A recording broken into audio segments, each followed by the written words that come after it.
Ki te whei ao ki Te Ao Mārama. Pehapeha tū ana ētahi whānau I te rā tuatahi nei o ngā whakataetae kapa haka ana kura turarua o te motu.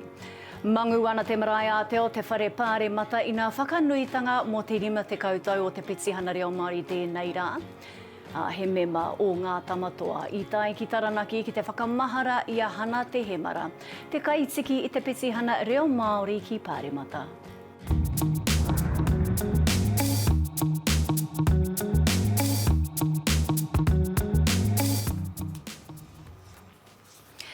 Kei nā mauna whakataetae o te motu whānau I rarau mai ki Te Ao Mārama. Ko te wāhana tuatahi turarua hoki o ngā whakataetae kapa haka kura turarua o te motu I te rangi nei. Ko tētahi I tū ki tāmaki makaurau, ko tētahi ki te rohe o waikato. Engari I mua tata I te ekena o te kapa tuatahi ki te atamira, I puta te peha tū a ngā whānau ki runga pai paho papopori, mo te rangirua o ngā pānui I puta I te whārangi pukamata ana kai whakahaere, mō ngā ture e whakaetea e te kuhuna atu o ngā whānau. Kia huri ake tātai nei ki tā mātou karere kia muriwai hei mō ngā whakamārama. Muriwai? Ai, tēnā koe piata, kei konea hau ki te papa whakatū waiwai o waikato. Kua puta katoa tia te āmai ki runga I ngā whānau mo tēnei take. Kaore ngā tamariki I raro I te tekau mārua te rarau mai ki tēnei papa whakatū. Hei tā te māngai o tēnei papa whakatū waiwai o waikato, mō ngā kai haka ke te take. Nā te arohati ki te kaupapa ngā tamariki e tū ana, ko mōhio whānuitia mai rāno, e kore rawa I ngā tamariki e kuhu mai ki tēnei tūmomo ahua. E haka I te mea he mea hou. E haka I te mea I ara ake I te rangi nei. Ko ki tēnei takiwā o hopu, koe nei ngā ture o te haukainga I mea atu ki ngā ropu a haere mai ana. Ka tahiko aua ropu I whakamārama atu ki o rātou hunga mā takitaki o hunga āwhina, koera te take e hara tēnei mea I te mea ohorere. Ko te mea ohorere ki te kite I nei hunga mai waho ake I tēnei takiwā o hopu e kōreno nei mo tēnei tūmomo ahua. Ngari ki roto I a mātou, he atāhua. He atāhua te rangi nei ko kite I a rātou e tūana e haka ana nei ngā tino mihi. Anō nei kua kōrerotia ki te komiti whakahaere o ngā kura tuarua o te motu. Koroa nei te wā e whakariterite ana I tēnei whakataetae me ngā ture maha kia tū tēnei kaupapa hirahira. Ina kaore ka tū tēnei whakataetae I tēnei tau, e kore ngā tau te kaumārua o tēnei tau e whai wāhi ana ki te tū ki tētahi nahinara. Hei tā te hoe matua tuarua o te komiti whakahaere, he maha he ngā akoranga oroto I tēnei.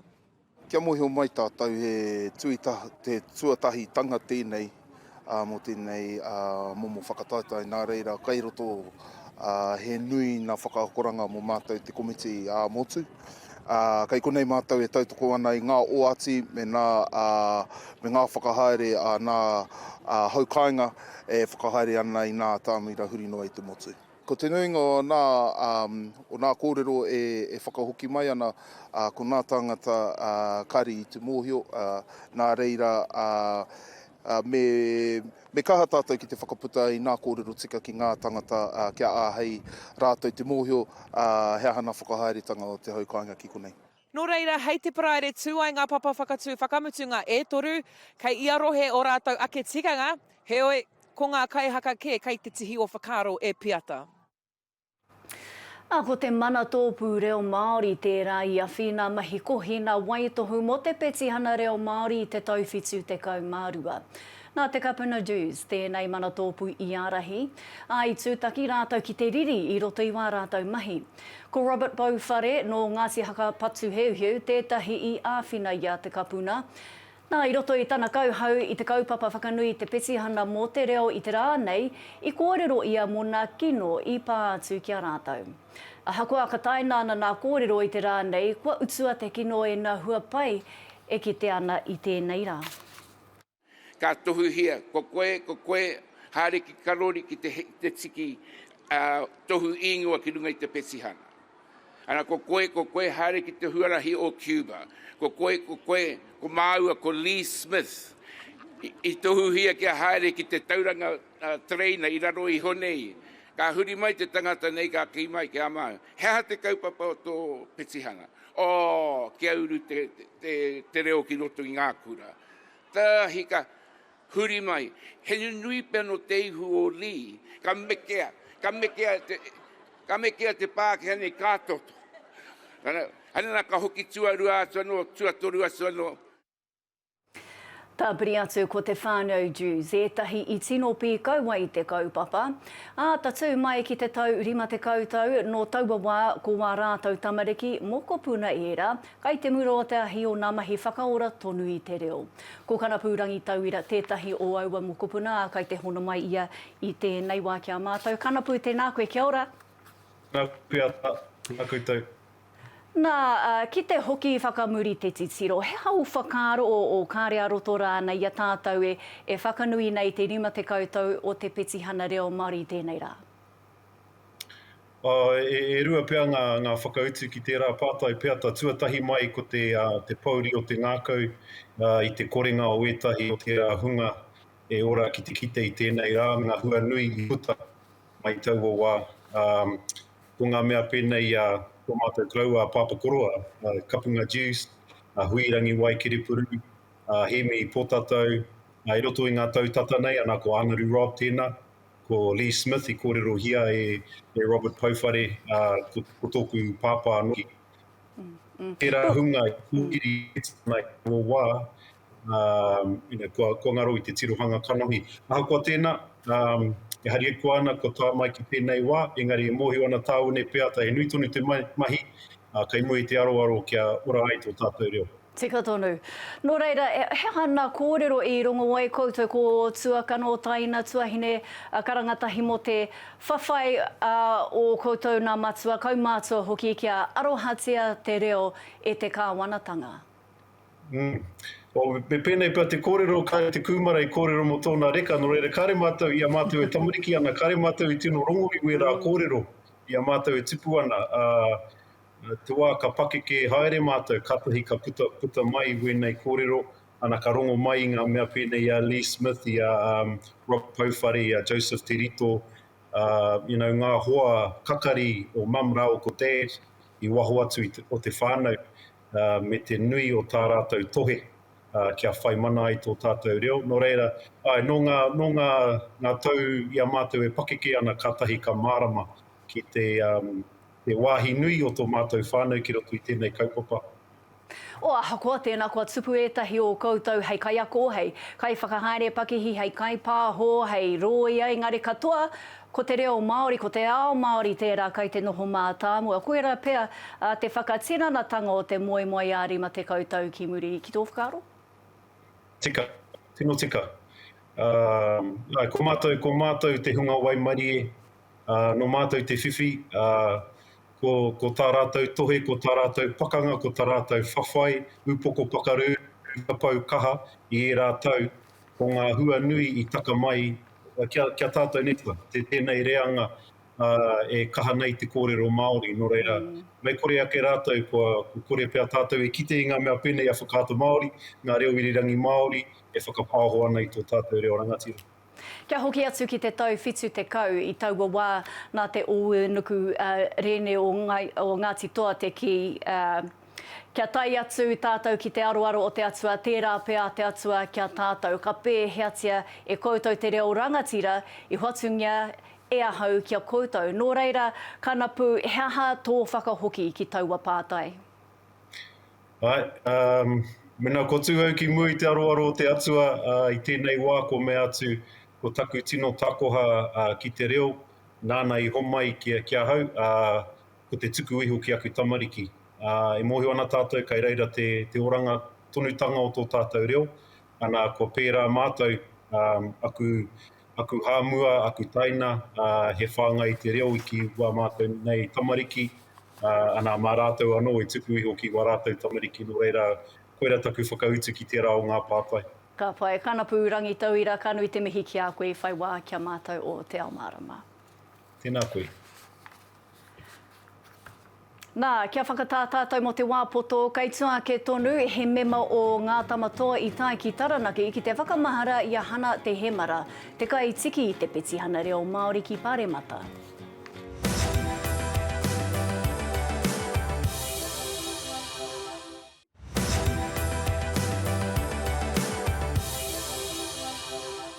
Hoki mai anō. Ko te ingoa o Hana Te Hemara e haere tahi nei me te petihana reo Māori. Kua ia te rā e whakamihia nuiti ana i te rānei i te hokinga mahara o te tini ki ngā taurima te kaukimuri, ki te wā i tuku ai te petihana ki te whare Pāremata. Ko tāna mokopuna ko hana rāwhiti mai pi tērā i kōrero mō te huringa o tētahi ao, o te ao i ngā tauwhitu te kau, tatu ki te rānei, me te huarahiroa i takahia e ngai Māori. O tira e Aotearoa whānui, mō te reo Māori te take. This is for my Nana Eileen that became in debt in her student loan to learn her language she once lost. This is for my Nanny Ramari that was ashamed as a little girl of her name. This is for my Papa Albi that worked in a blue collar all his life to fit in society. This is for my Pop that still finds it hard to have confidence to sit on the pie. This is for my Nana Gail in her 70s that spends most nights studying her language and now messages me on Facebook in Te Ao Māori every chance she gets. This is for my kuihana who ran across Te Tiriti grounds. This is for my koro taitamu that wanted me to come here with a hammer and spray paint.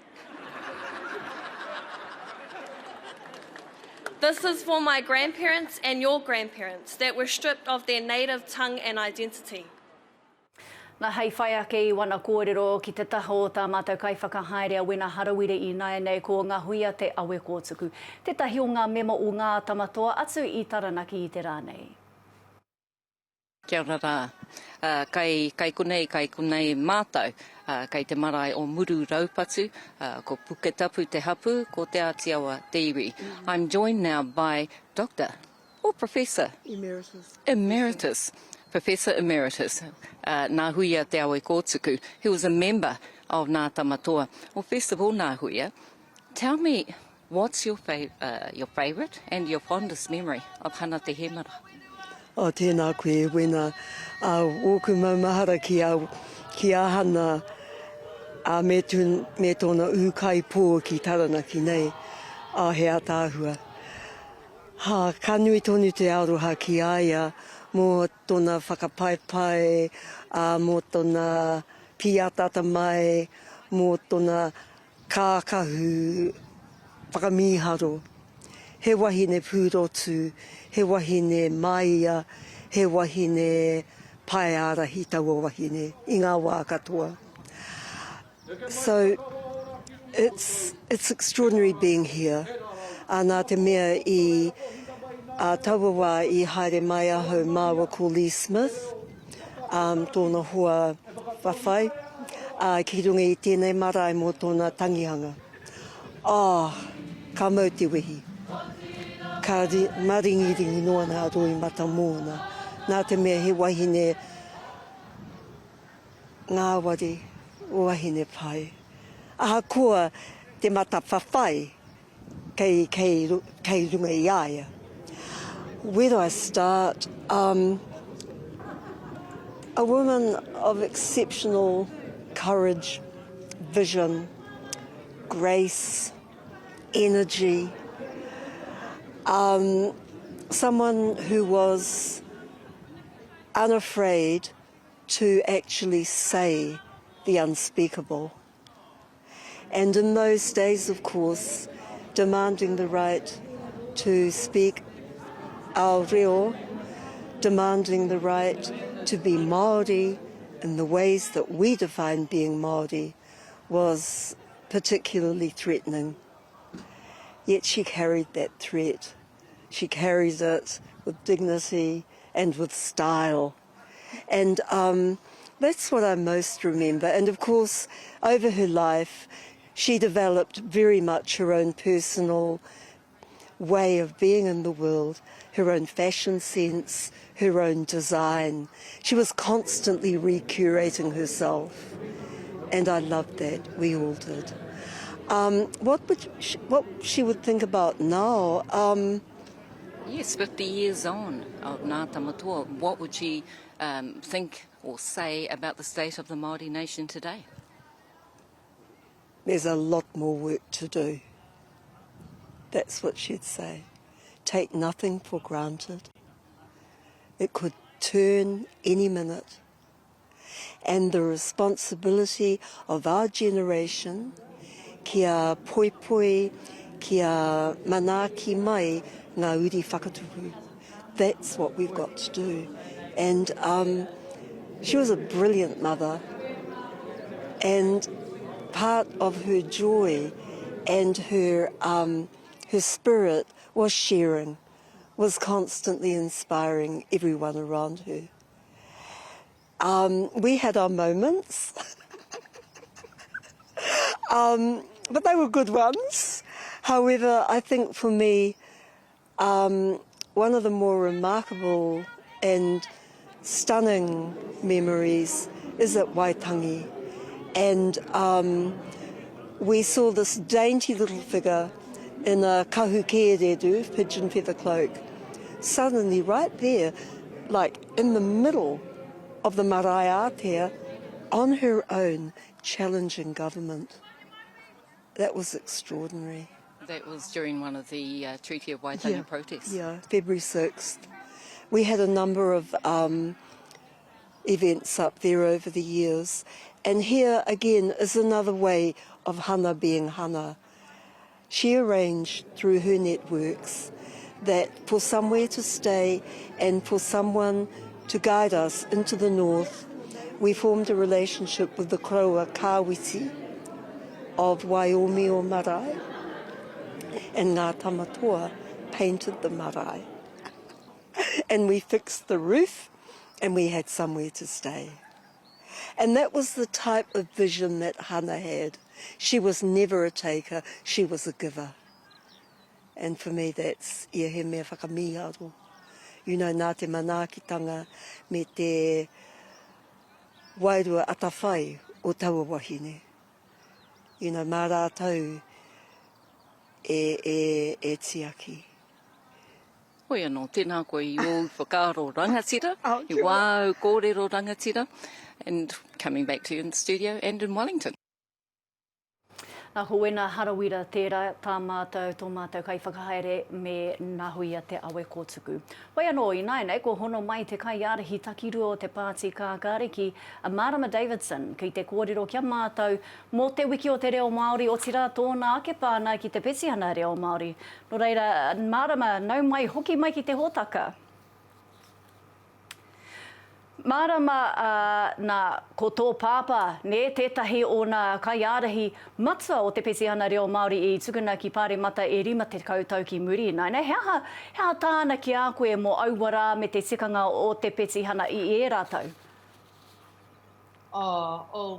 Ka ia ki tērā wā mō ake tonu, ka mau tonu te whakahi, harikoa a tāna ngākau te kite I ona hoa tawhito o tērā wā, I taimai ia, ki konei I tēnei rā, I kite ia I ona hoa tawhito, hariko tāna ngākau, ko Rebecca Evans, Tom Roa, Tamaiti, Rōpata Pauwhare, Joe Te Rito, me era atu o Ngā Tamatoa me te roku reo Māori, I kōrero a tōku pāpā mō te whakahe, kia rātou ngā ihu hupe, ia rātou e taiohi tonu ana I taua wā.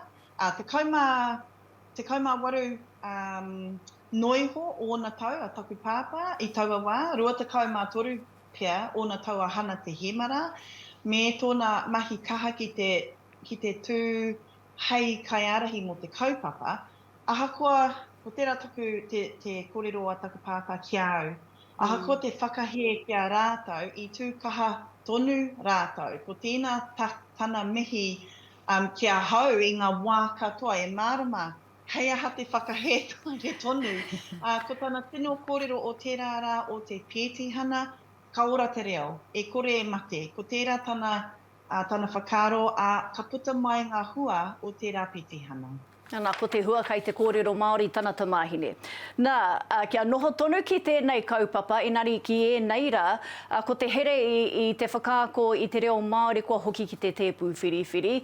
Ka taia pū rānei tēnā hiahia a koutou, a te rōpū kākāriki, te whakatutuki, aha koa te toko iti o ngā rawa reo Māori, kaiako Māori. He pai kia ke Mārama, kia aro tuatahi ai ki te whakarahi ake I ngā kaiako Māori. Nā te toku iti o ngā kaiako Māori, tēnei rautaki, tēnei kaupapa here o te Pāti Kākariki, ko te pai tawhiti whaia kia tata, ko te pai tata a whakamaua kia tīna. I mua i te whakatakoto rautaki me whakai ki te wahi e hiahia ana te waka te tau ki uta. Ko te oranga o te reo tērā ki roto i ngā kura katoa. Ko tērā te haipapa o te kāwanatanga, ko te reo i roto i ngā kura katoa. He nui tonu ngā mahi kei te haere, hei tautoko i te wiki nei kei roto i ngā kura katoa, me mihi kātika ki era mahi katoa kātika. Tā, kua hoki atu James Shaw ki te tūru o te kaiarehi takirua. Ki o whakaaro marama mau wānoi hona marama kua pahure ake nei? Kaore rawa! Marama te kite, kua whakaohoho ke te pāti. Ko te mea nui o te wā, ki te kōrero, ka kōrero a James ki ngā mema o te Pāti Kākariki huri noa i te motu. Ko tētahi o ngā tino wariu o te Pāti Kākariki, kei ngā mema te mana. Ko te whainga matua, ka whakaohoho ke te Pāti nā tēnei tukanga o te pōti kaiarahi. Nā reira, ko tērā te hua, ka whakaohoho ngā mema a te Pāti. I rongo a James i o rātou whakaaro, i o rātou wero, i whakahoki ia ki o rātou pātai, ka mau anō a James ki tērā tūnga hei kaiarahi takirua. Ka pai. Mārama Davidson, ka nui te mihi wau nā kōrero i tēnei rangi, kia ora. Tēnā koe, kia ora. Nā tēnā tōne mai, tai hoa ake nei ka kōrero mātou kia ahorangi taiarihia Black atu i whakatāne me ētahi pukapuka kua whakarewae nei te rangi nei.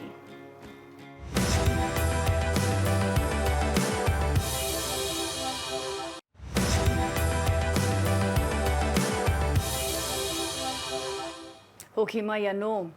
He mātanga mātauranga Māori, he pauranga hau anō hoki i taki huihui ngātahi atu ki te tahi hui taumata i te whare wānanga o Aonuiarangi i whakatāne i tēnei rā, ki te whakamānawa i te wiki o te reo Māori. I roto i ngā whakanuitanga i whakamānuihia ētahi pukapuka rangahau. I kōrero au i kō ake nei kia ahorangi taiarihia Black mō tēnei kaupapa. E te uri tēnā koe, tuatahi ake kōrero mai mō nā pukapuka e whitu ko tānia. Nā tonu ētahi o nā kōrero i whakarite neha? Ko nā kōrero nei, he kōrero reo rangahau, mo te tipuna koraua nei, a rua kēnana hepe tipa o roto maunga pohatu. Me nā tūkinotanga te karauna iaia me te iwi i haraira tamakai moana, i roto i taua maharaatanga i whakaeke kinotia a maunga pohatu. Ko nā whainau e nei kōrero kua kitea, kaore ke te tipuna nei, a rua kēnana hepe tipa i he. Kaore tana iwi i haraira i he, enari tū rātau i roto i te māramatanga. Koe nei te rā whakanui te rima te kautau o te petihana reo Māori ki Pāremata, he hau maharatanga ki taua wā? Hoki ake nei rima te kautau. I roto mātau i te taone o kawerau e nohona. Ka takoto i tō mātau māma ia ani tuatua he kōrero kia mātau te whānau. Ka hoki mai koutou tātau katoa ki tō tātau whare, kaua koutou e kōrero i te reo Pākehā. Hānga i tonu tēnā ki te petihana, whakanui i te rima te kautau, me mihi au ki te iwi i whakaeke mataua petihana nā. No te wā o te petihana reo Māori a mohua nei, kua kite rā nei koe i ngā hua i mātātua? Kaitiki te au i te wairua nākau hine naro. O nā whakatipurana katoa e hoki haere mai ana ki a tātau ngā whānau hapu iwi. Ko whakakitea tātau, ko wai tātau, i ahu mai tātau hia, nohea tātau.